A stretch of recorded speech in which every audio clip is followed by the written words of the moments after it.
यशाया 52 अध्याय उसका 3 वचन में यूँ लिखा है, क्योंकि यहोवा यूँ कहता है, तुम जो सेत में बिक गए थे, इसलिए अब बिना रुपए दिए छुड़ाए भी जाओगे ना। परमेश्वर भला है, वो क्या करता है, वो दया करता है। और हम देखते हैं यरूशलेम को परमेश्वर मुक्त कर रहा है ना।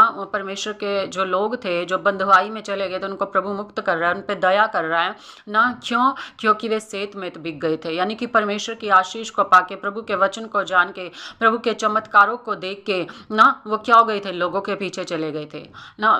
उस मिस्र की चीज़ों के पीछे चले गए थे, उन बंधुआई में चले गए थे, उन जिन चीज़ों के पीछे जाने से परमेश्वर ने उन्हें मना किया था, उन चीज़ों के पीछे वो चले गए थे ना।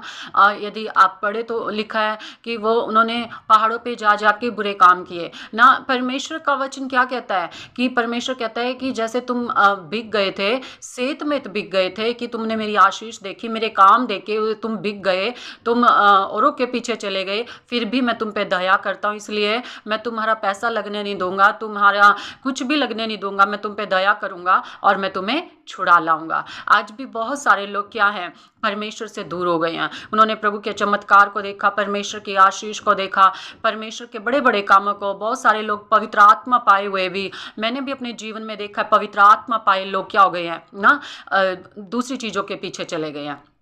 इसलिए परमेश्वर क्या कहता है कि यदि तुम लौट के आओगे, यदि तुम मेरी ओर फिरोगे, तो मैं तुम्हें क्या करूँगा ना, मैं तुम्हें छुड़ा लाऊंगा, उन चीज़ों से निकाल लाऊंगा, मैं तुम पे दया करूँगा ना, और मैं तुम्हें फिर से बहाल कर दूंगा। इसलिए जो कुछ परमेश्वर ने हमें सेत में दिया है, फ्री में दिया है, हमारा कुछ लगने नहीं दिया, परमेश्वर ने हमें आशीष से फ्री में दिया है, हमें उसकी कीमत नहीं चुकानी पड़ी। इसलिए परमेश्वर हमें स्मरण कराता है कि मैंने तुम्हें सेत में दिया है ना। और इसलिए जब परमेश्वर ने हमें सेत में दिया है, तो हम क्या करें, हम परमेश्वर के पीछे चले, हम तमाम प्रकार की चीज़ों के पीछे ना जाएं ना। परमेश्वर हमें मुक्त करता है, इसलिए मुक्त करता है कि हम स्वर्गीय जीवन जिए, इसलिए नहीं कि हम दुनिया की चीज़ों के पीछे चले जाएं ना। तो इसलिए मेरे खुदावन के प्रिय लोगों, परमेश्वर का वचन क्या कहता है कि हम क्या है, अपने आप को जो प्रभु ने हमें आशीषें दी हैं ना, उसमें हम बने रहें, और जो कोई बिक गया है उसके लिए प्रार्थना करें कि वो वापस लौट आए। आमीन।